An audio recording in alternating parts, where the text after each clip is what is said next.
जी, बिस्मिल्लाहिर्रहमानिर्रहीम। स्टूडेंट्स अस्सलाम वालेकुम। जी, मैं एडवोकेट वक़ार अहमद फ़रीदी आपसे मुख़ातिब हूँ रिपब्लिक लॉ अकेडमी सहवाल से। आज डेमो क्लास है जी आपकी लॉ गेट के स्टूडेंट्स के लिए। तो जी देखिए जनाब, आज हम पढ़ेंगे the code of civil procedure comma 1908, ठीक है? 1908 पढ़ेंगे। तो ये आपका टाइटल आपको अच्छी तरह आना चाहिए, ये बड़ा ज़रूरी है, ठीक है?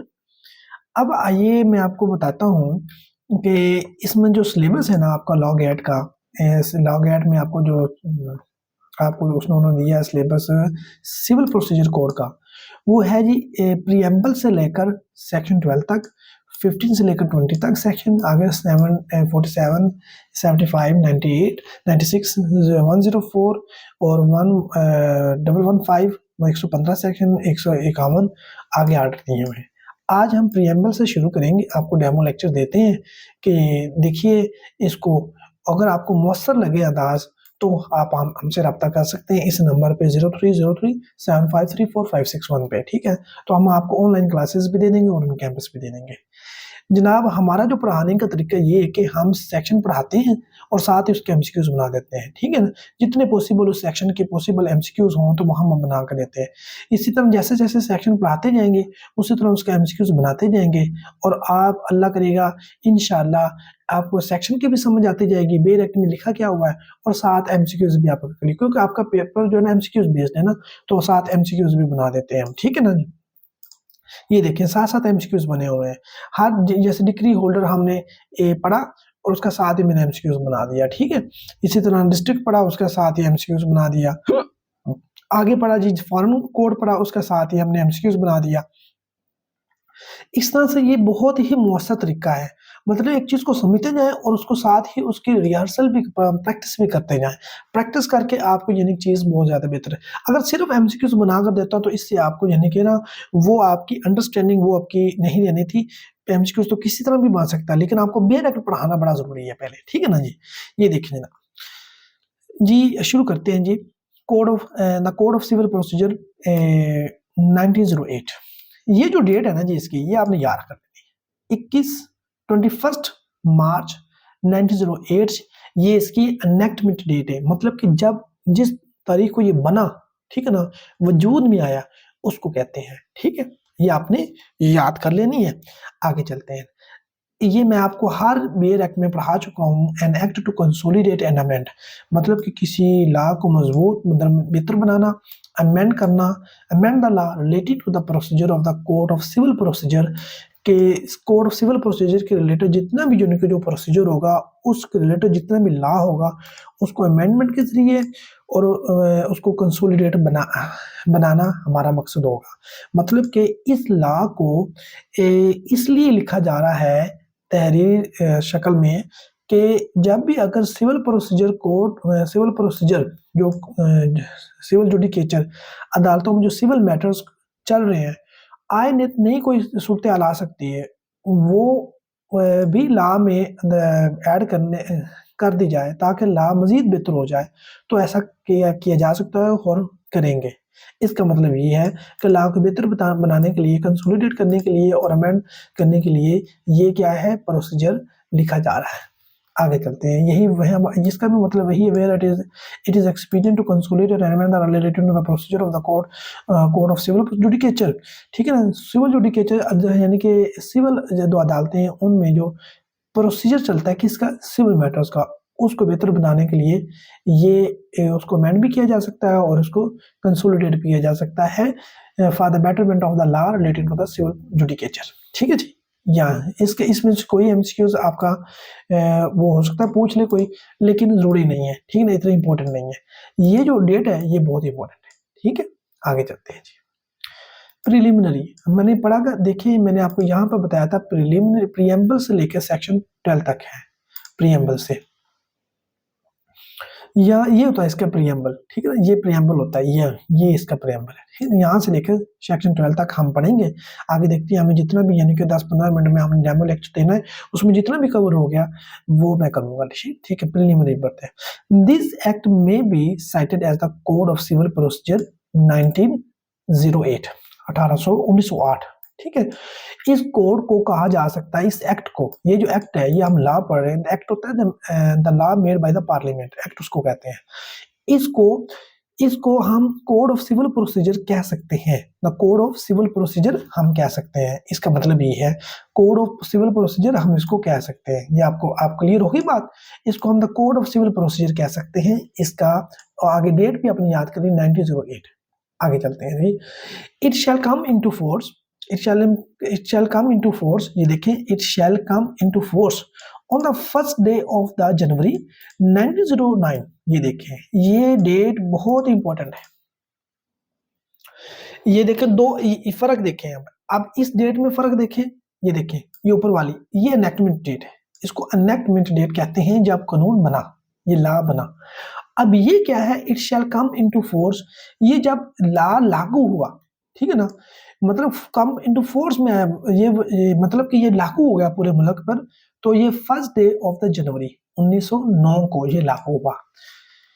1908 को बन रहा है मार्च में, और 21 मार्च को, और फर्स्ट जनवरी 1909 को ये क्या कर रहा है, ये लागू हो रहा है। ये यहाँ पे एमसीक्यूज बनता है। आप यहाँ पे मुगालता खा जाते हैं, मिस्टेक करते हैं कि आप ये, अगर ये पूछे तो आप ये लगा देते हैं, ये पूछे तो आप ये लगा देते हैं। ये आपने याद रखना है। सबसेक्शन 3 क्या करता है, it extend to the whole of Pakistan. ये इसके एक्सटेंड है कि ये पूरे पाकिस्तान पर लागू है, whole of Pakistan, whole of Pakistan, ठीक है। ये हमने ये बेयर एक्ट पढ़ लिया, इसका सेक्शन पढ़ लिया। आइए आप इसका एमसीक्यूज करते हैं। MCQs, this act may be cited as the code of civil procedure 1908, the code of civil procedure 1907, the code of civil procedure 1908। ये हमने ऊपर टाइटल में भी पढ़ा इसके, ठीक है, इसका नाम पूरा, और हमने इधर भी पढ़ा the code of civil procedure 1908। तो हमने जब केस सेक्शन पढ़ लिया था, हमें पता चल गया था 1908 है, तो हमने ये इसको, सी ऑप्शन इसका ठीक है। ये सी ऑप्शन क्या है इसका, ठीक है, सी ऑप्शन इसका ठीक है। आगे चलते हैं जी। MCQ number 2, it is shall come into force on the third day of the January 1908 को, first day of the January 1909 को, second day of the January 1909 को, first day of the January 1909 को हमने ये पढ़ा। देखें हमने कैसे पता चला कि यहाँ में ऊपर अभी तो हमने सेक्शन पढ़ा है the first day of the January 1909 को, ठीक है ना, ये हमने पढ़ा। इसी तरह एमसीक्यू के साथ ही हमने उसके एमसीक्यूज बनाकर हल कर लिया कि it shall come into force on the first day of the January 1909 को, ठीक है। ये आपने क्या करना है, याद रखना है। आगे चलते हैं जी। एमसीक्यू तीसरा क्या है, इसमें इसी सेक्शन का तीसरा एमसीक्यू बना देते हैं। It extend to the Punjab, Sindh और होल ऑफ पाकिस्तान। ये पूरे होल ऑफ पाकिस्तान पे सी ऑप्शन क्या है, ठीक है, इसका सी ऑप्शन ठीक है। आगे बहुत ही आसान, क्योंकि हमने इधर पढ़ा है ना, ये पूरे पाकिस्तान पे लागू, it extend to the whole of Pakistan. अभी सेक्शन 1 में तो पढ़ा है, उसके जो प्रीवियस 2 है, ठीक है। तो ये अभी हम जब हम सेक्शन पढ़ के साथ ही एमसीक्यूज कर रहे हैं, इससे हमें आसानी हो रही है ना, और चीज याद भी हो रही है। आगे चलते हैं जी। फिर एमसीक्यूज आगे करते हैं जी। सेक्शन 2 की बात कर रहा है। इन दिस एक्ट, वो कह रहा है कि इन दिस एक्ट, ये जो सीपीसी है, unless there is anything repugnant in the subject और कॉन्टेक्स्ट, उसने कहा इस सीपीसी में ये जो नीचे दिए गए हैं कोड, उसमें डिक्री, ये जो अल्फाज के एक्सप्लेनेशन दी गई है, तो इसका यहीं पर मतलब लिया जाएगा जो इसमें बता दिया गया है। हाँ, अगर किसी दूसरे कानून में कोई यही अल्फाज दिए गए हैं तो उनका मतलब वहां पे वो लिया जाएगा। सीपीसी में इन अल्फाज का मतलब यहाँ पे यही लिया जाएगा। ठीक हो गया। अब देखते हैं कोड का क्या, वो कहता है code includes rules. Section 2 sub section 1 code include rule. Code वो कह रहा है, कोड को डिफाइन कैसे कर रहा है, कोड इंक्लूड्स रूल्स। ये रूल्स को डिफाइन, वो कह रहा है कि कोड का मतलब क्या है, कोड में रूल्स भी शामिल है। ये हो गया, हमने पढ़ लिया इतना। आगे चलते हैं, इसका एमसीक्यूज बना लेते हैं। Code includes rules, A option ठीक है जी, ए ऑप्शन इसका ठीक है। आगे चलते हैं जी, क्योंकि अमेंडमेंट नहीं है, ऑर्डर नहीं है, क्योंकि हमने इसमें पढ़ा ही नहीं है। कोड इंक्लूड्स रूल्स बस आपने याद कर लेना है, ठीक है। आगे चलते हैं जी। Decree, to decree means the formal expression of an adjudication, मतलब कि फॉर्मल एक्सप्रेशन और एजुडिकेशन का क्या मतलब कि जो फैसला होगा उसका एक फॉर्मल वे में जो एक्सप्रेशन होगा, इजहार होगा, उसको कहते हैं डिक्री।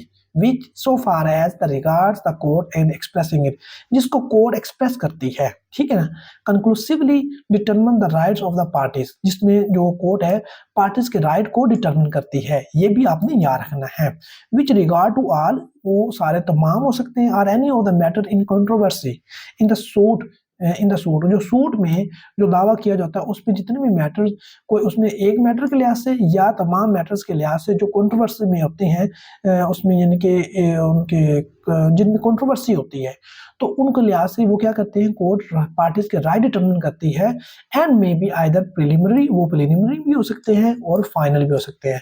प्रिलिमिनरी और फाइनल का मतलब ये है कि कोर्ट यानी कि फाइनली भी उसको डिटरमिन कर सकती है राइट्स को, और प्रिलिमिनरी में यानी कि डिसाइड करने से पहले भी अपना ऑर्डर पास कर सकती है, ठीक है ना, वो उसको प्रिलिमिनरी कहते हैं, उसको फाइनल नहीं कहते। It shall be deem to include the rejection of the plaint, इसमें एक डिक्री में क्या शामिल होगा, रिजेक्शन ऑफ द प्लेंट भी शामिल होगा। ये टू है, ये आप इसको काटते। The determination of any question with in the section 144 के मुताबिक जो क्वेश्चन डिटर्मिन किए जाएंगे वो भी, and order under rule, and order under rule 60, 98, 99, 101, 103 of the order 21 order 21 के रूल 60, 98, 99, 101, 103 के मुताबिक जो क्वेश्चन डिटरमिन किए जाए वो भी इसमें डिग्री में शामिल होंगे, ये आपने याद रखना है। बट शेल नॉट इंक्लूड, इसमें शामिल इंक्लूड नहीं है, any adjudication from which an appeal lies as an appeal from an order, अगर एक ऑर्डर की अपील लाई करती होगी तो वो इसमें डिग्री में शामिल नहीं होगा। Or any order of dismissal for the default, या कोई ऐसा ऑर्डर जिसको यानी कि किया गया हो वो डिसमिसल फॉर डिफॉल्ट के लिए हो, तो वो यानी कि वो भी इसमें शामिल नहीं होगा, एज अ डिग्री शामिल नहीं होगा। जहाँ पे आपने ये जो मैं हाईलाइट किए हैं ये चीज़ें आपने याद रखनी। Degree means the formal expression of adjudication, जिसमें पार्टीज के राइट डिटरमिन किए जाते हैं, वो जो प्रीलिमिनरी भी हो सकता है और फाइनल भी हो सकता है। आगे चलते हैं इसका भी, इसके एक्सप्लेनेशन में वो क्या कहता है, a degree is a preliminary भी हो सकती है, when further proceeding have to be taken before the suit can be completely dispose of, मतलब वो कह रहा है वो डिग्री क्या होगी, प्रीलिमिनरी होगी, when further proceeding have to be taken, अभी मजीद प्रोसीडिंग चलनी है, before the suit can be completely dispose of, यानी कि सूट को कंप्लीटली डिस्पोज ऑफ करने से पहले क्या होना है, मजीद अभी प्रोसीडिंग चलनी है, उससे पहले अगर कोई डिग्री पास होती है तो उसको क्या कहते हैं, प्रीलिमिनरी डिग्री कहते हैं। अच्छा आगे चलते हैं, इट इज फाइनल, तो वो डिग्री फाइनल होगी व्हेन सच एडजुडिकेशन, अगर फैसला कंप्लीटली डिस्पोज ऑफ सूट, अगर अदालत कंप्लीटली डिस्पोज ऑफ कर देती है सूट को, मुकम्मल डिस्पोज ऑफ करने के बाद कोई अगर अपना फैसला देती है तो वो उसको क्या कहेंगे, उसको फाइनल कहेंगे, उसको फाइनल कहेंगे। यहाँ पे बात क्लियर होगी। It may B partially preliminary और पार्शली ये फाइनल भी हो सकती है, ये पार्शली प्रीलिमिनरी भी हो सकती है और पार्शली क्या हो सकती है, फाइनल भी हो सकती है। ये आपने क्या करना है, याद रखना है। ठीक हो गया, आगे चलते हैं। अब इसके एमसीक्यू साथ कर लें। ये देखें, decree means the dash which so far as regard the court expressing it. हमने ऊपर पढ़ लिया है कि decree means the formal expression. यहाँ पे देखिए एमसीक्यू में फॉर्मल एक्सप्रेशन है, सी में formal expression of an adjudication, adjudication formal expression of an adjudication है, ठीक है ना। फिर इधर आपने गौर कर लेना, एमसीक्यू अगर ये ऐसे आता है तो देखना कि उसने फॉर्मल एक्सप्रेशन अगर ऑफ एडजुडिकेशन दिया हुआ है तो फिर ठीक है, अगर पूरा मिस कर दिया तो फिर नीचे आप आंसर में ये पूरा देखना है आपने कि पूरा लिखा हुआ या नहीं लिखा हुआ। फॉर्मल एक्सप्रेशन ऑफ एडजुडिकेशन यहाँ पे आएगा, सी ऑप्शन इसका ठीक है जी। फॉर्मल एक्सप्रेशन नहीं आएगा, एडजुडिकेशन नहीं आएगा, सी ऑप्शन ठीक है, फॉर्मल एक्सप्रेशन ऑफ एडजुडिकेशन, ठीक है। आगे चलते हैं, MCQs number 6, a degree is dash, a decree is dash when further proceeding have to be taken before the such suit can be completely disposed of। Suit को completely dispose of करने से पहले अगर कोई फैसला आता है अदालत का तो उसको फाइनल कहेंगे या प्रीलिमिनरी कहेंगे, उसको प्रीलिमिनरी कहेंगे या फाइनल, उसको जनाब कहेंगे हम प्रीलिमिनरी कहेंगे। ये देखें, a decree is preliminary when further proceeding have to be taken before the suit can be completely disposed। उसको हमने इधर पढ़ा जनाब, ये देखें a decree is preliminary when further preliminary, ये देखें तो यहाँ पे preliminary है, यहाँ पे फाइनल है, फाइनल का और सॉलिड है, तो लेकिन यहाँ पे बी का क्या दिया, प्रीलिमिनरी दिया। बी ऑप्शन इसका ठीक है। अ डिग्री इज प्रीलिमिनरी क्योंकि आप ये फर्दर प्रोसीडिंग चलनी है और अभी सूट को कंप्लीटली डिस्पोज अभी करना रहता है, तो उससे पहले अगर कोई कोर्ट ने ऑर्डर किया तो वो प्रीलिमिनरी होगा, तो वो प्रीलिमिनरी डिग्री कहलाएगी आपकी, ठीक ना, डिग्री इज प्रीलिमिनरी। आगे चलते हैं MCQ number 7। It is dash when such adjudication completely dispose of the suit. उसने क्या, when such adjudication completely dispose of the suit, जब सूट को कंप्लीटली डिस्पोज ऑफ कर दिया है, it may be preliminary and final. आगे तो नहीं बात है, वो क्या कहलाएगी, वो A short, B preliminary, C final, तो वो फाइनल कहलाएगी, ठीक है ना, वो फाइनल डिग्री होगी। मतलब कि a degree is a final, यहाँ पे आप लगा सकते हैं a degree is final, a degree is final, यहाँ पे खाली जगह में क्या आएगा, final. A degree is final, वो फाइनल होगी when such adjudication completely dispose of the suit, जब completely dispose of court suit को डिस्पोज ऑफ कर देती है, खत्म कर देती है, निपटा देती है और अपना फैसला सुना देती है, तो वो फाइनल डिग्री होगी, ठीक है ना। तो सी ऑप्शन ठीक है जी। आगे चलते हैं जी, मैं इसको अभी 3-4 मिनट में एक वाइंड अप करता हूँ लेक्चर को। डिग्री होल्डर, डिग्री होल्डर किसे कहते हैं? Decree holder means any person in whose favour, जिसकी फेवर में a degree has been passed. मतलब दो बंदे हैं ए और बी, ए ने दावा किया जब बी ने दावा किया, कौन ने जिसकी फेवर में, हुज फेवर डिग्री पास की है, or and order capable of execution has been made. तो क्या हो गया, बस इतना याद रखें कि any person in whose favour decree has been pass, जिसकी फेवर में डिग्री पास की गई है, अगर डिग्री कोर्ट ने उसकी फेवर में डिग्री पास कर दी, एक बंदे के एक ही फेवर में की है, उसको रिलीफ दे दिया है, तो वो डिग्री होल्डर कहलाएगा, ठीक है ना। A person in whose favour decree has been passed, जिसकी फेवर में डिग्री पास की गई है उसको डिग्री होल्डर कहते हैं। या ऐसा ऑर्डर जिसको एग्जीक्यूट किया जा सकता हो, ठीक है ना, तो वो जिसकी फेवर में ऐसा ऑर्डर पास किया जिसको एग्जीक्यूट किया जा सकता हो, तो वो डिग्री होल्डर कहलाएगा, ठीक हो गया। क्वेश्चन नंबर एमसीक्यू नंबर 8 हम पढ़ते हैं। एमसीक्यू नंबर, अभी हमने डिग्री होल्डर पढ़ लिया, अब साथ ही मैंने इसका एमसीक्यू बना दिया आपकी आसानी के लिए। देखिए dash means any person in whose favour, आप देखें आपको ऊपर पढ़ा पता है कि जिसकी फेवर में a degree has been passed, pass की जाएगा उसको क्या कहते हैं, डिग्री होल्डर कहते हैं। तो आप फटाफट इधर आ जाएं कि बी ऑप्शन इसका ठीक है, क्योंकि हमने डिग्री होल्डर ऊपर पढ़ लिया है, ठीक है। आगे चलते हैं जी। डिस्ट्रिक्ट क्या होता है, district means the local limits of the judiciary, ये इतना इंपॉर्टेंट नहीं है लेकिन मैं पढ़ा देता हूं आपको। District means the local limits of the judication of the principal civil courts of the original jurisdiction herein called the district court. District court जो होते हैं ना, आपकी डिस्ट्रिक्ट होता है, उसकी जो जुरिडिक्शन होती है, उसकी जो लिमिट्स होती हैं, वो आपकी जो सिविल कोर्ट की प्रिंसिपल सिविल कोर्ट होती है, उसके जुरिडिक्शन को यानी कि क्या कहते हैं, डिस्ट्रिक्ट कहते हैं, सान लफ्जों में, ठीक है ना। अभी हम इसके एमसीक्यूज पढ़ लेते हैं। District means the local limit of the jurisdiction of the principal civil court आना है, ऑफ द ओरिजिनल जुरिडिक्शन, उसको डिस्ट्रिक्ट कहेंगे। मतलब डिस्ट्रिक्ट कोर्ट की जो डिस्ट्रिक्ट में जो पूरा डिस्ट्रिक्ट होता है वो उसकी जुरिडिक्शन होती है, ठीक है ना, तो उसको डिस्ट्रिक्ट कहते हैं। वो कैसे डिटरमिन करते हैं, प्रिंसिपल जो सिविल कोर्ट है ना, उसकी जुरिडिक्शन कहाँ पे है, ठीक है। बस ये इसका सी ऑप्शन है जी। आगे चलते हैं, ये इतना इंपॉर्टेंट नहीं है, आगे चलते हैं।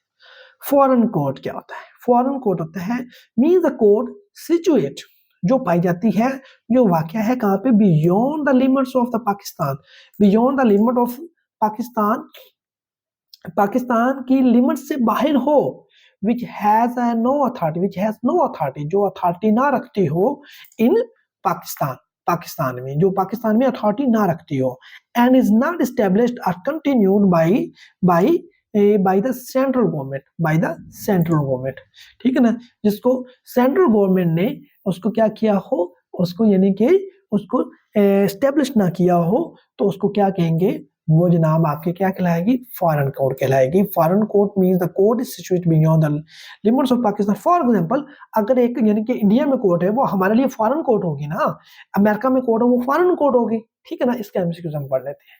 Foreign court means the court situated beyond the limits of Pakistan, limits of Pakistan, ठीक है ना, लिमिट्स ऑफ पाकिस्तान आना है यहाँ पे, beyond the limits of Pakistan which has no authority in Pakistan, ठीक है ना। ये आपने ये क्या पढ़ने से पता चल जाता है कि ऐसी कोर्ट जो आपके मुल्क से बाहर हो, पाकिस्तान से बाहर हो, तो उसको क्या कहेंगे, वो फॉरेन कोर्ट कहलाएगी, फॉरेन कोर्ट कहलाएगी, ठीक है। ये इसका साथ ही एमसीक्यूज करवा दिया।